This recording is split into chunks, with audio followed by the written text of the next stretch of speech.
प्रधानमंत्री नरेंद्र मोदी ने आज गंगा, यमुना और सरस्वती के संगम प्रयागराज में मातृशक्ति को नमन किया। 1 लाख महिलाओं के खाते में 20 करोड़ रुपए ट्रांसफर किए। इस मौके पर प्रधानमंत्री नरेंद्र मोदी ने कहा कि महिलाएं पुराना दौर नहीं आने देंगी। उन्होंने गुंडाराज खत्म करने के लिए उत्तर प्रदेश के मुख्यमंत्री योगी आदित्यनाथ की पीठ भी थपथपाई। मातृशक्ति का ये आयोजन है, दुर्गा जी की प्रतिमा भेंट करें। दुर्गा की शक्ति हम सब में शक्ति स्वरूपा के रूप में संचालित हो, इसी माध्यम से अभिनंदन बहुत बहुत करूंगी कि वो हम सब की ओर से माननीय प्रधानमंत्री जी को अंग वस्त्र भेंट कर उनका स्वागत करें और आप सब तालियों के माध्यम से जुड़ें।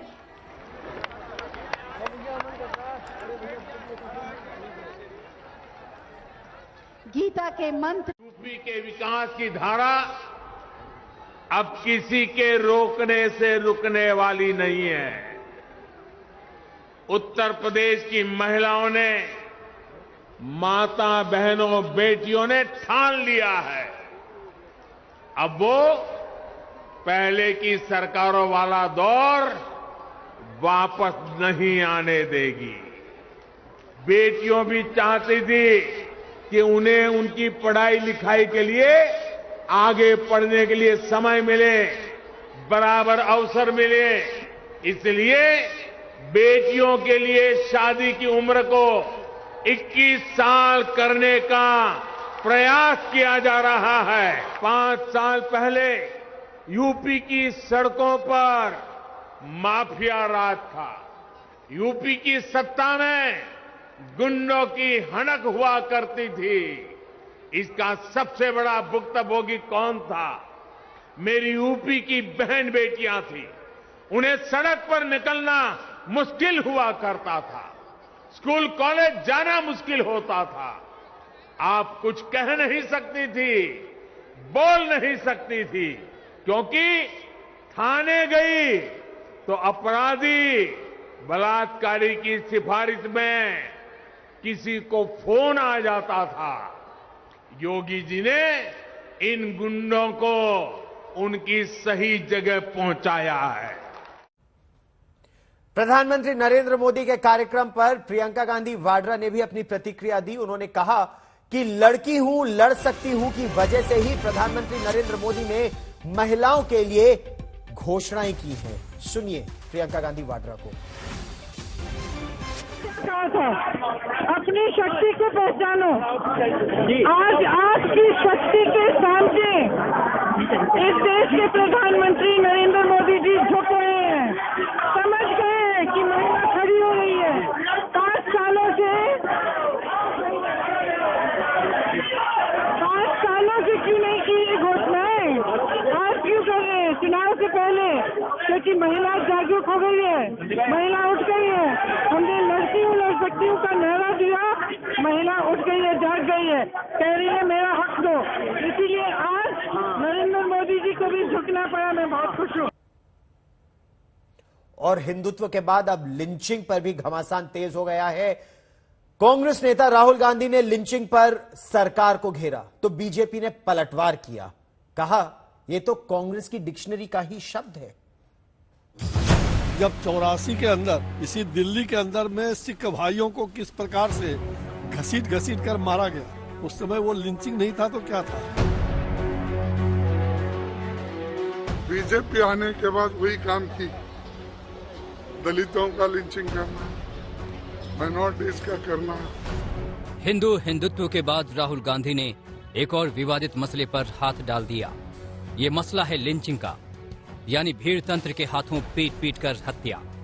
राहुल गांधी ने ट्वीट किया, 2014 से पहले लिंचिंग शब्द सुनने में भी नहीं आता था। राहुल के ट्वीट के बाद कांग्रेस खुलकर समर्थन में उतर आई और धर्म, जाति, गो रक्षा के नाम पर पीट कर हत्या की दुहाई देने लगी। बीजेपी आने के बाद वही काम की, दलितों का लिंचिंग करना, माइनॉरिटीज का करना, और जो लोग वो नहीं चाहते, जो लोग उनके उसूलों के अंदर नहीं बैठते, उन सबको खत्म करने का, मारने का एक मुहिम शुरू की। उनके जितने भी संगठन हैं, ये कोई गोरक्षक के नाम पे, कोई दूसरे जो संस्थाएं हैं उनके छोटे मोटे, कुछ संस्थाओं ने ये काम शुरू किया है और ये डराने के, धमकाने के और लोगों में डर पैदा करने का काम उन्होंने किया। जाहिर है राहुल का निशाना सीधे 2014 में सत्ता में आई मोदी सरकार पर है।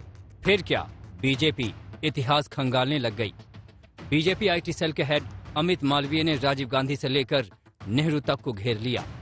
हर दंगों की फहरिस्त ले आए जो कांग्रेस शासन में हुए। 1984 सिख दंगों पर तो पूरी तस्वीर ही पेश कर दी। राहुल गांधी छोटे बच्चे थे जब 84 में हजारों सिखों को दिल्ली एवं देश के अन्य शहरों में निर्दोष सिखों की नृशंस हत्या कर दी गई थी। इस सीमित इतिहास बोध के साथ ऐसी बातें करते हैं, इसका कारण है कि उनके पास कोई सामाजिक आर्थिक दृष्टिकोण, वैकल्पिक दृष्टिकोण नहीं होने के कारण पिछले 10 वर्षों से गोडसे और लिंचिंग के इर्द गिर्द वे कोल्हू की बैल की तरह घूम रहे हैं। बीजेपी पर इसको मर देना कि हमारी सरकार आने के बाद इस तरह की घटनाएं घटी हैं, तो मैं 1 दर्जन कांग्रेस शासित राज्यों का उल्लेख कर सकता हूं जिन राज्य में इस प्रकार की घटनाएं घटी हैं। इसलिए मॉब लिंचिंग गलत है। आरएसएस ने भी इसका विरोध किया है, बीजेपी कभी इसका समर्थन नहीं कर सकती है, इसलिए वैसे लोगों पर कार्रवाई होनी चाहिए। हैरानी तो ये है कि लिंचिंग पर कांग्रेस और बीजेपी एक दूसरे को आईना दिखा रही है, लेकिन पंजाब में बेअदबी बताकर जिन 2 लोगों को पीट पीट कर मार डाला उस पर अजीब सी चुप्पी है। कोई दल कुछ नहीं बोल रहा, कोई नेता मुंह नहीं खोल रहा। शायद डर है कि पंजाब चुनाव में बड़ा नुकसान न हो जाए। मौसमी सिंह, सुप्रिया भारद्वाज के साथ हिमांशु मिश्रा, दिल्ली आज तक। और लखीमपुर खीरी कांड को लेकर विपक्षी लड़ाई संसद से अब सड़क पर आ गई है। राहुल गांधी और विपक्ष के कई नेता आज संसद से विजय चौक तक उन्होंने मार्च किया। इस मौके पर राहुल गांधी ने कहा कि सरकार किसानों को मारने वालों को बचा रही है। इस समय ये एक बार फिर सारी की सारी ऑपोजिशन मिलकर लखीमपुर खेरी का जो मामला है उसको उठा रही है। हमने ये रिपीटेडली कहा है कि एक मंत्री है जिसके बेटे ने किसानों के खिलाफ किसानों को मारा है, जीप के नीचे कुचला है। रिपोर्ट आई है कि ये एक कंस्पिरेसी है, ये एक आइसोलेटेड इंसिडेंट नहीं है। रियलिटी ये है कि आज हिंदुस्तान के एक मंत्री ने, उसके बेटे ने किसानों को कुचलने का, जीप के नीचे कुचलने का काम किया है। प्रधानमंत्री कहते हैं कि मैं किसानों से माफी मांगता हूं। एक तरफ कहते हैं माफी मांगता हूं, दूसरी तरफ अपने कैबिनेट में किसान के हथियारे को रखते हैं और उसको हटाते नहीं। हम ये मैसेज देना चाहते हैं कि जो किसानों के खिलाफ, हिंदुस्तान की आम जनता के खिलाफ किया जा रहा है, उसको हम एक्सेप्ट नहीं करेंगे। कंपलसरी नहीं है, तो जैसा आधार कार्ड बना, शुरू में यही कहा गया कि आधार कार्ड वॉलेंटरीली है, उसका कोई किसी को नुकसान नहीं होगा। जो भी अगर वेलफेयर स्कीम्स है, कल्याणकारी कार्यक्रम है, उनके लिए ही है, ऐसा सुप्रीम कोर्ट ने कहा। लेकिन इन्होंने हर चीज को वो जोड़ते गया, गैस से जोड़ते गया, राशन से जोड़ते गया, फिर ये कल के दिन ऐसा ही होने वाला है कि आज इसका कोई असर नहीं होगा। 98 योजनाएं हैं जो देश के लोगों को आधार कार्ड के माध्यम से मिलता है, और आधार कार्ड से लिंकेज के बाद लगभग 2.25 लाख करोड़ का बचत हुआ। एक और मार्ग जो डुप्लीकेशन से रोका जा सकता है, और यदि एक संसदीय क्षेत्र में, एक विधानसभा क्षेत्र में मतदाता हैं, तो वो हर जगह जहां वो नौकरी करने जाते हैं, विशेष करके बिहार के लोग और उत्तर प्रदेश के लोग, गरीब प्रांत के लोग 3-3 जगह अपना मतदान केंद्र करते हैं, उनकी आइडेंटिटी समाप्त हो जाती है। मेरे प्रथम आइडेंटिटी मेरे बूथ पर है, और वहां आधार से अगर उसके जोड़ करके हम अपनी पहचान बनाएं तो शायद ये बड़ा जो राजनीति का जो नक्शा है लोकतंत्र के स्वच्छता का, वो पूर्णतः स्थापित हो सकता है। इन दोनों रिपोर्ट के अंदर ये प्रस्ताव पारित किया है, सरकार से मांग की गई है कि वोटर आईडी कार्ड को आधार से जोड़ा जाए, और स्टैंडिंग कमेटी में सभी दलों के लोग हैं, चाहे कांग्रेस हो, सीपीआई हो, तृणमूल कांग्रेस हो, तो फिर किस बात का विरोध कर रहे हैं? आप ही ने मांग किया और एक बार मांग नहीं किया। 2020-21 और 2021-22 की डिमांड फॉर ग्रांट्स की जो रिपोर्ट पेश की गई है, उस रिपोर्ट के अंदर आपने इस बात का उल्लेख किया seating of Aadhaar with electors photo identity card, तो आपने पहले मांग किया, सर्वसम्मति से अनुशंसा की गई, आप उस स्टैंडिंग कमेटी के मेंबर हैं, आप करें कि फिर से भेज दिया जाए। तो देखिए, ये नहीं चाहते हैं कि मतदाता सूची का शुद्धिकरण हो। कुछ सिलेक्ट कमेटी को जाना चाहिए, और मैं मानती हूँ ये आम जनता का पेगासस है, जहाँ पर आपके सारे अकाउंट सर्वेलेंस होगी, आधार से आपके फाइनेंशियल डॉक्यूमेंट्स हों, आपके सोशल मीडिया अकाउंट्स हों, क्योंकि मोबाइल नंबर आधार से लिंक्ड होता है, सब कुछ सर्वेल किया जाएगा। अगर आप विपक्ष में हैं, अगर आप सरकार के खिलाफ आवाज उठाते हैं, शायद आपको डिसइनफ्रेंचाइज भी कर दें।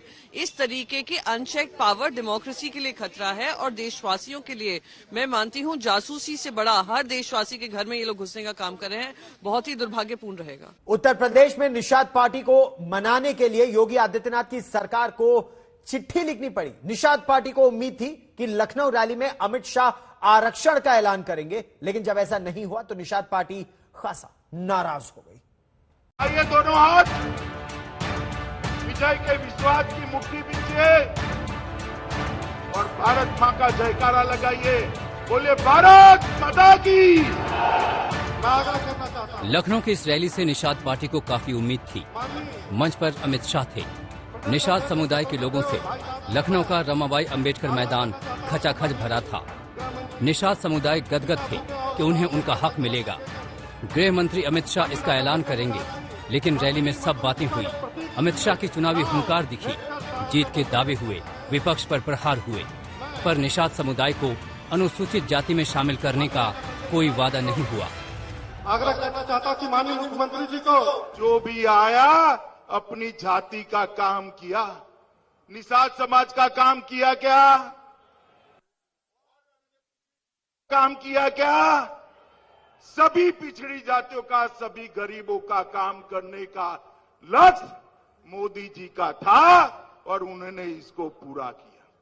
कितने वर्षों से एक मांग थी कि एक अलग मंत्रालय बनाया जाए। मांग थी या नहीं थी? बताओ भाई, थी या नहीं थी? अलग मंत्रालय नहीं बनाया जाता था। 2019 में संजय निषाद जी ने, साध्वी निरंजन ज्योति जी ने चुनाव के वक्त मोदी जी के सामने मांग रखी। मोदी जी ने उसको पूरा करने का वादा किया, और आज अलग मंत्रालय बनकर हम सबके सामने है, काम चालू। मुख्यमंत्री जी 17 दिसंबर की रैली के बाद से निषाद पार्टी बौखलाई हुई थी। संजय निषाद नाराज बताए जा रहे थे। अटकलों का बाजार गर्म हो गया था। यहाँ तक कि अखिलेश यादव अपनी रैलियों में निषाद समुदाय को धोखा देने की बातें करने लगे थे। राजभर से खुलेआम बातचीत की बातें करने लगे थे। निषाद पार्टी के रुख और अल्टीमेटम के बाद योगी सरकार जागी और रजिस्ट्रार जनरल और जनगणना आयुक्त को चिट्ठी लिखी।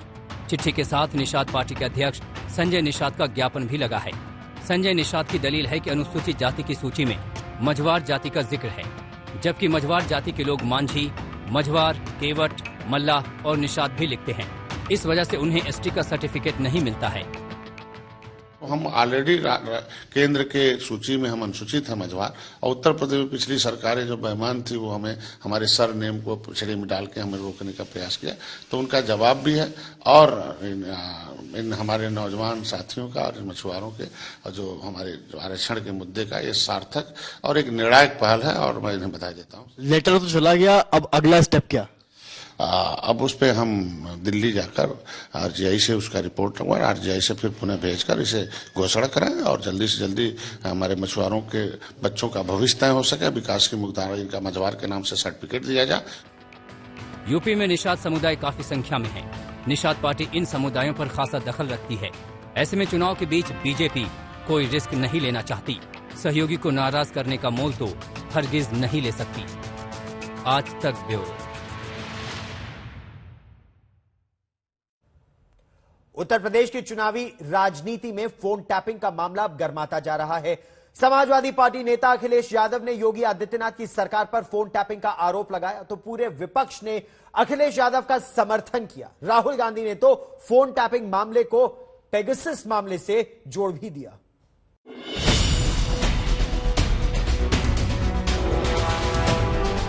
आईटी के छापे एक रूटीन प्रक्रिया के हिस्से होते हैं, ऐसा तो पहली बार हुआ नहीं।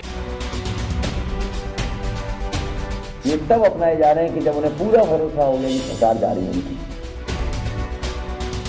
लोकतंत्र पर आक्रमण हो रहा है, नॉन स्टॉप हो रहा है।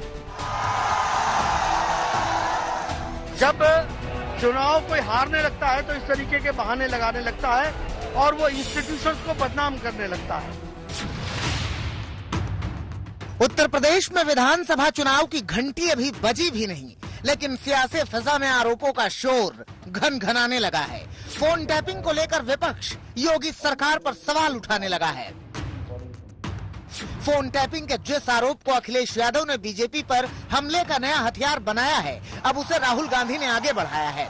राहुल गांधी ने फोन टैपिंग के आरोपों को पेगासस मामले से जोड़ा और बीजेपी सरकार पर विपक्ष की जासूसी का ठीकरा फोड़ दिया। पूरा पेगासस का मामला था, वो इंटरनेशनल मामला था। किसी और देश में हिंदुस्तान का डेटा रखा गया था, उसकी चर्चा नहीं होने दी। तो ये पूरा लोकतंत्र पर आक्रमण हो रहा है, नॉन स्टॉप हो रहा है, इसलिए हम यहां लड़ रहे हैं। दरअसल करीबियों पर आयकर विभाग के छापों के बाद अखिलेश यादव ने ये मुद्दा उठाया और योगी सरकार पर फोन टैपिंग की साजिश का आरोप लगाया। फोन टैपिंग के आरोपों के जरिए अखिलेश ने नया हमला बोला तो जवाब के लिए खुद बीजेपी अध्यक्ष जेपी नड्डा ने समाजवादी पार्टी के खिलाफ मोर्चा खोल दिया कि हमारे सभी फोनों को सुना जा रहा है। हमारे जितने भी फोन हैं समाजवादी पार्टी के कार्यालय के या हमारे संबंधित जितने लोग भी हैं उनके मोबाइल को सुना जा रहा है। सबको लिसनिंग पे लगाया हुआ है और मुख्यमंत्री खुद शाम को कुछ की रिकॉर्डिंग सुनते हैं कि जिसकी जैसी सोच वैसा विचार, उन्होंने अपने शासनकाल में यही किया होगा, इसलिए उनको ये दिखता है। हम लोग ऐसे काम न करते हैं न सोचते हैं। ये काम ऐसे लोगों का है जो इस तरीके के विचार रखते हैं। जब चुनाव कोई हारने लगता है तो इस तरीके के बहाने लगाने लगता है और वो इंस्टीट्यूशंस को बदनाम करने लगता है। उत्तर प्रदेश में चुनाव से ठीक पहले फोन टैपिंग के आरोपों पर सियासत गर्मा गई है। चुनावी लड़ाई अब आर पार पर आ गई है। माननीय अखिलेश यादव जी जो कर रहे हैं वो सही कर रहे हैं। उनकी पार्टी तो छोड़ दीजिए, हमारी पार्टी के हमारे पूरे स्टाफ का हमारे जितने भी बड़े नेता हैं सभी नेताओं के फोन टेप हो रहे हैं। अब सरकार को फोन टेप कराने से क्या मिल रहा है, क्या रोक देंगे, ये साफ साफ जाहिर होता है कि इनकी हताशा और निराशा ये दिख रही है। ये घबराए हुए लोग हैं। पार्टी नेताओं के फोन टैपिंग के आरोपों पर अखिलेश को पूरे विपक्ष का साथ मिला है। इन आरोपों के बहाने सभी विरोधी दलों ने बीजेपी के खिलाफ मोर्चा खोला है। ये सरकार लोगों के फोन टैप करने के लिए बैठी हुई है। मतलब आप समझ सकते हैं कि अपना काम करने के बजाय कमरे में बैठ के आप विपक्ष के दलों के फोन सुन रहे हैं। अब आप बताइए। ये मुझे नहीं मालूम, पेगासस का जहाँ तक मुझे मालूम सुप्रीम कोर्ट मॉनिटर्ड एक इन्वेस्टिगेशन हो रहा है और मुझे यकीन है कि सुप्रीम कोर्ट सच्चाई को सामने लाएगा। और जहाँ तक पेगासस का मामला है, ये सरकार ने पार्लियामेंट में जवाब देकर बता दिया कि वो एनएसए को बचाना चाहती है और यकीनन दाल में कुछ काला नहीं बल्कि पूरी दाल काली है। फोन टैपिंग के इन आरोपों का योगी आदित्यनाथ ने भी जवाब दिया। उल्टा विरोधी पार्टियों के शासनकाल पर उन्होंने सवाल उठाए। उनके द्वारा इस प्रकार के कृत्य किए जाते रहे होंगे तो इसलिए उनको यही लगता होगा। योगी सरकार पर विपक्ष के हमलों की ये नई कड़ी है। फोन टैपिंग और आईटी विभाग की छापेमारी की लड़ाई अब पोस्टर वार में बदल गई है। और इस वक्त की बड़ी खबर राज्यसभा से आ रही है। राज्यसभा में भी 2021 चुनाव सुधार संशोधन बिल पास हो गया है। कल लोकसभा में यह बिल पास हुआ था। आज राज्यसभा में भी केंद्रीय कानून मंत्री किरण रिजिजू सफल रहे हैं कि उन्होंने राज्यसभा में भी चुनाव सुधार बिल पास करा लिया है। हालांकि विपक्ष लगातार यह आरोप लगा रहा है कि विपक्ष के नेताओं को राज्यसभा से बाहर रखा हुआ है। हिमांशु मिश्रा मेरे सहयोगी ज्यादा जानकारी के साथ हमारे साथ जुड़ रहे हैं। हिमांशु, सरकार लगातार ये कह रही थी कि ये बिल जरूरी है, समिति में सभी ने इसका समर्थन किया, राज्यसभा में कितनी समस्या हुई सरकार को यह बिल पास कराने में? देखिए, बिल्कुल सभा के अंदर जिस तरीके से विपक्ष जो है लगातार अड़ा हुआ था और हंगामा कर रहा था, उसके बीच में टीएमसी ने जो है वो वॉकआउट किया। लेकिन सरकार के पास नंबर्स थे और सरकार की तरफ से जो है व्हिप इशू किया गया था। कांग्रेस ने भी अपने सांसदों को व्हिप इशू किया था, लेकिन विपक्ष के पास नंबर्स नहीं थे, क्योंकि बीजेपी के पास जो नंबर्स हैं वो 90 सांसद है राज्यसभा में, और उसके सहयोगियों को मिला दे तो 120 से ऊपर जो है सांसदों की संख्या चली जाती है, जिसमें वाईएसआर कांग्रेस भी उनके साथ थी। तो एक तरीके से कहा जा सकता है कि इस बिल को लेकर सरकार को नंबर्स की कोई संशय नहीं था, लेकिन विपक्ष का एक अड़ियल रुख था। लेकिन सरकार ने इस बिल को जो है पास करा लिया है। लेकिन उसके बाद जिस तरीके का विपक्ष की तरफ से हंगामा था, उसको लेकर पीयूष गोयल ने ये कहा कि वो जब ये बिल जो है स्टैंडिंग कमेटी में था, सभी पार्टियों के सांसदों ने उस स्टैंडिंग कमेटी के अंदर इस बिल को जो है सही बताया था और इसका समर्थन किया था। अब यहाँ पर जब ये बिल लाया गया है तो उसका विरोध कर रहे हैं। ये दोहरा चरित्र दिखाता है और विपक्षी दल जो है जिस तरीके का बिहेव कर रहे हैं वो ठीक नहीं है, क्योंकि रूल के हिसाब से ही जो है वो चेयर काम करती है। तो इस तरीके से रूल बुक फाड़ कर फेंकना ये बिल्कुल निंदनीय है और इस तरीके का व्यवहार जो है वो नहीं होना चाहिए संसद के अंदर। हिमांशु, फिलहाल जानकारी के लिए बहुत बहुत धन्यवाद।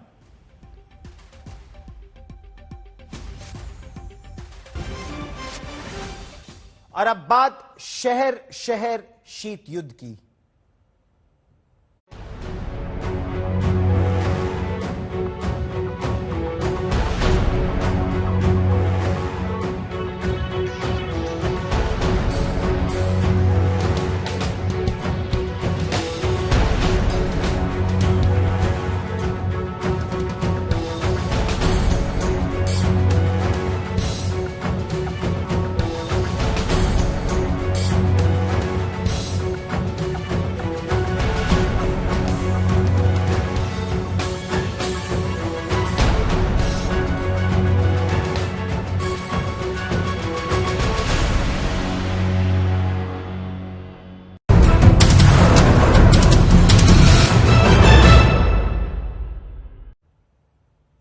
जी हां, एक तरह से यह शीत युद्ध ही है, सर्दी के खिलाफ युद्ध, सर्दी से जंग।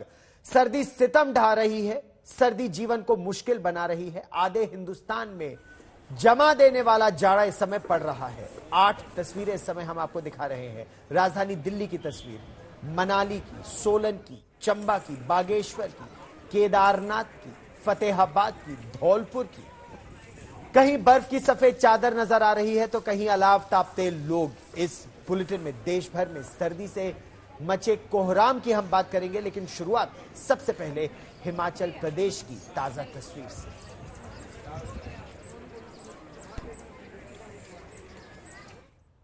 हिमाचल प्रदेश की पहाड़ियां इस समय सर्दी से कांप रही हैं। हालांकि असली बर्फबारी तो अभी होना बाकी है, वो दिसंबर के आखिरी हफ्ते में या जनवरी के पहले हफ्ते में बर्फबारी बड़े तरीके से होगी, ऐसा पूर्वानुमान है। लेकिन चंबा समेत कई इलाकों में बर्फ का असर दिखने लगा है। हिमाचल प्रदेश में कांपती वादियां जैसे जमसी रही हैं। आने वाले दिनों में बर्फ अभी और अपनी ताकत दिखाएगी। कंबल में दुबके हुए या आग तापते हुए आप ये तस्वीर देख रहे हैं तो यकीनन एक बारगी आप भी ठंड से कांप गए होंगे। ये तस्वीर हिमाचल प्रदेश के चंबा जिले के मशहूर हिल स्टेशन डलहौजी की है। तस्वीरें देखिए, आसमान से बर्फ के सफेद फाहे गिर रहे हैं। बाजार में सन्नाटा पसरा है। इक्का दुक्का टूरिस्ट मोबाइल में इस बर्फबारी को कैद करने के लिए सड़कों पर हैं। यानी ये बर्फबारी टूरिस्टों के लिए मौज की तरह आई है। लेकिन ऐसे मौसम को हर साल भुगतने वाले स्थानीय लोग घरों में दुबके हुए हैं। दूसरी तस्वीर देखिए, बर्फ से पूरा लॉन सफेद नजर आ रहा है। खाने के लिए कुर्सियां और टेबल लगी हुई हैं, लेकिन बर्फबारी की वजह से सन्नाटा पसरा है। अब चंबा जिले के गांव की ये तस्वीर देखिए। झरने जम गए हैं, यहाँ सब कुछ जमा जमा नजर आ रहा है।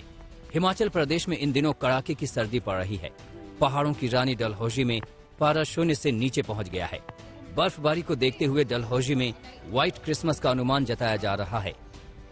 और इस बार लग रहा है कि जिस हिसाब से ये मौसम है तो व्हाइट क्रिसमस की उम्मीद हम कर रहे हैं और बहुत ही जबरदस्त क्रिसमस रहेगा इस बार और न्यू ईयर भी अमेजिंग होगा। प्लीज डलहौजी आइए और मौसम का आनंद उठाइए। सड़कों पर जमी बर्फ की चादर लोगों के लिए परेशानी का सबब बन रही है। 3 दिन पहले खजियार डलहौजी सड़क मार्ग पर पंजाब से आए पर्यटकों की कार फिसलकर खाई में जा गिरी थी। इस हादसे में पर्यटकों की जान तो बच गई, लेकिन कार का कचूमर निकल गया। हिमाचल में किस कदर सर्दी से बुरा हाल है वो मनाली की इन तस्वीरों में भी आपको नजर आ जाएगा। झरने का पानी जम गया है। कल कल बहने वाली ये पहाड़ी नदी पर बर्फ की मोटी परत जम गई है।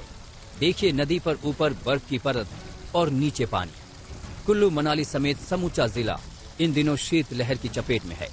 घाटी में रोजाना सुबह और शाम तापमान शून्य से नीचे गिर जाने से जोरदार ठंड पड़ रही है। बीते कुछ दिनों से मनाली में रात के समय तापमान शून्य से लगभग 3 डिग्री तक नीचे पहुंच रहा है, जबकि ऊपरी इलाकों में तापमान शून्य से 7 डिग्री तक नीचे जा रहा है। अभी जो पिछली बर्फबारी हुई है उससे जो है सुबह शाम का टेम्परेचर तो है जो बहुत डाउन चला गया हुआ है। मतलब सुबह शाम का टेम्परेचर तो -3 तक चला जा रहा है, जिससे सुबह शाम काम करने में बहुत ज्यादा मुश्किल आ रही है। पानी बहुत ज्यादा ठंडा है, सुबह सुबह बाहर निकलने का दिल नहीं करता। अब ये है घर के काम भी करने हैं, ऑफिस भी जाना है, तो थोड़ी सी जो है रूटीन जो है थोड़ी सी हमारी जो है चेंज हुई है इसकी वजह से। यहाँ पे माइनस में टेम्परेचर है और बर्फबारी के बाद तो बहुत बुरा अस्त व्यस्त है और ठंड में बहुत बुरा हाल है और माइनस में टेम्परेचर है कि काम करना बहुत मुश्किल है। आग से उठा नहीं जा रहा है और धूप निकलती है तब जाके आराम मिलता है। स्थानीय लोगों के लिए सर्दी आफत बनकर आई है, लेकिन जो लोग बाहर से इसी मौसम का आनंद लेने आए हैं उन्हें भी ये सर्दी सजा देने लगी है। काफी ठंड है यहाँ पे, ठंड तो बहुत ही ज्यादा है। बाकी सुबह शाम माइनस में टेम्परेचर है, निकला तो नहीं जाता, बट हम लोग फिर भी दोपहर में प्लान करके निकल आते हैं। हम काफी एंजॉय कर रहे हैं बर्फ में, बहुत मजा आ रहा है हमको यहाँ पे। भयंकर सर्दी ने सोलन को भी सिहरा दिया है। बाजारों से रौनक गायब हो चुकी है, बस अलाव का सहारा रह गया है। स्थानीय लोग बताते हैं कि ऐसी ठंड पहले नहीं पड़ी थी। सर्दी तेज है। क्रिसमस की छुट्टियों में हिमाचल जाने का प्रोग्राम है, तो इस बात का ख्याल रखें। चंबा से विशाल आनंद, सोलन से राजेश शर्मा और मनाली से मनमिंदर अरोड़ा के साथ आज तक ब्यूरो।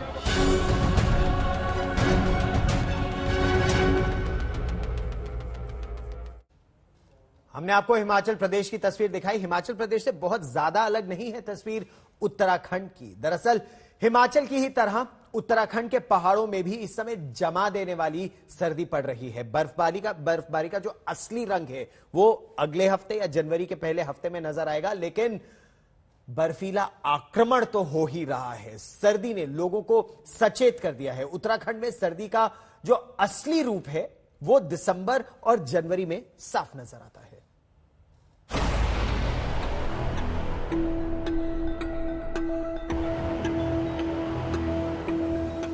बद्रीनाथ धाम में बहने वाले ऋषि गंगा की खूबसूरती देखते ही बनती है।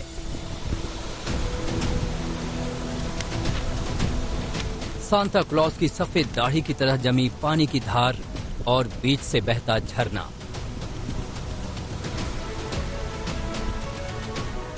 ये दृश्य बेहद मनोरम है।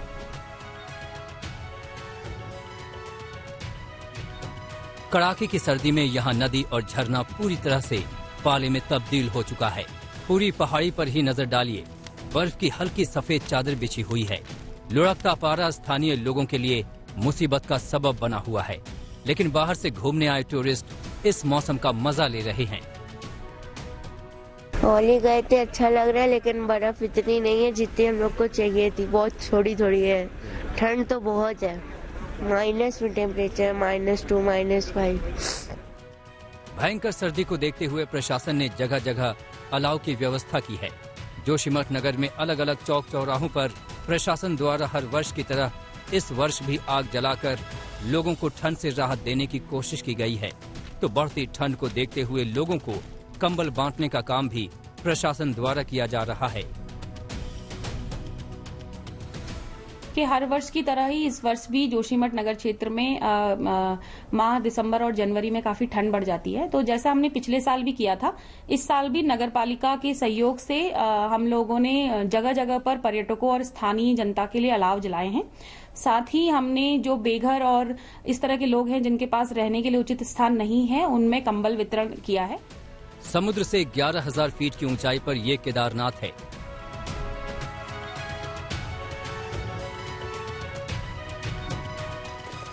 जहां मंदिर के चारों तरफ खून जमा देने वाली सर्दी पड़ रही है। केदारनाथ में तापमान -15 डिग्री के नीचे चला जाता है, जिसके आगाज की खबर आपको मंदिर की छत पर बिछी ये सफेद बर्फ देगी। वहीं इसके चारों तरफ आपको सफेद बर्फ यहाँ के कठोर मौसम की गवाही देती दिखेगी।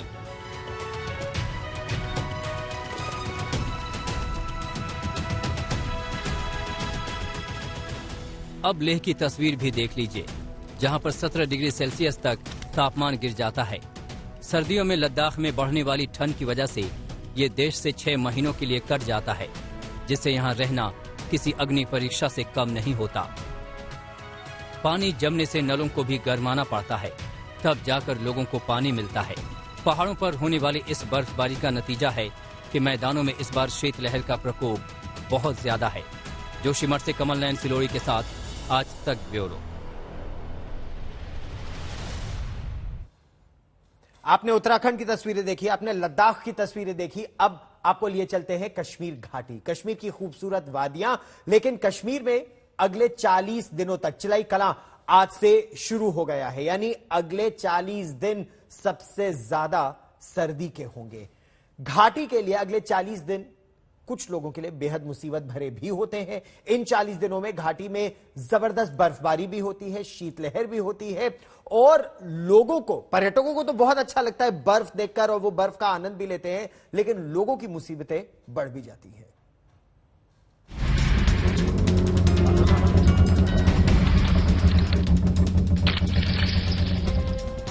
इसे कहते हैं जमा देने वाला जाड़ा। ये तस्वीर श्रीनगर के डल झील के पास की है। देखिए किस तरह पानी ऊपर जम गया है। पानी लेने के लिए बर्फ की परत को तोड़ना पड़ रहा है। शोपियां की तस्वीर भी देख लीजिए। ये आग की लपटें इसलिए नहीं है कि लोग सर्दी में ताप सकें, बल्कि ये आग अलग मकसद से लगाई गई है। भयंकर सर्दी से पाइपलाइन में पानी जम गया है, उसे पिघलाने के लिए आग का सहारा लिया गया है। यहाँ पर हम कोरे से ये पाइप लगी है, आज 10-15 दिन से ये बिल्कुल लगी हुई है। हम कोशिश में लगे हैं लोगों को कम से कम पानी की जो सहूलियत है वो पहुँच जाए, कि हम इसी परेशानी में लगे हैं। कोरा लगा है, अभी कुछ चल नहीं सकता है यहाँ। दरअसल आज से कश्मीर घाटी में चिल्लाई कलां की शुरुआत हुई है। चिल्लाई कलां मतलब 40 दिन का भयंकर सर्दी का दौर। आज 21 दिसंबर है और 21 दिसंबर से ही कश्मीर में सबसे ठंडे मौसम यानी चिल्लाई कलां की शुरुआत होती है। 40 दिन तक रहने वाले इस समय के दौरान कश्मीर में सबसे ज्यादा बर्फबारी भी होती है और कड़ाके की ठंड भी पड़ती है। दरअसल चिल्लाई कलां से पहले ही कश्मीर में मौसम ने अपने तेवर दिखाने शुरू किए थे, जब तापमान बीते 2 दिनों के दौरान -6 डिग्री तक जाकर लुढ़का। चिल्लाई कलां को देखते हुए लोग दुआ कर रहे हैं कि 40 दिन किसी तरह ठीक से गुजर जाए। काफ़ी ठंड लग रही है हमें, तो इंशाल्लाह इन चिल्लाई कलानों में से तो मतलब -, डिग्री होता है चिल्लाई कलान, तो इन दिनों काफ़ी ठंड होती है। इंशाल्लाह ऊपर वाले से दुआ है कि इंशाल्लाह ये 40 दिन अच्छे से निकले। बर्फीली हवाओं ने मैदानी इलाकों में लोगों का जीना मुहाल कर दिया है। सर्द हवाएं सीधे बदन को चुभती हैं। ऐसे में जिन्हें मजबूर रोटी के लिए काम पर निकलना पड़ रहा है, उनके लिए भारी मुसीबत है। हिमाचल से सटे चंडीगढ़ के लोग इसे खास तौर पर महसूस कर रहे हैं।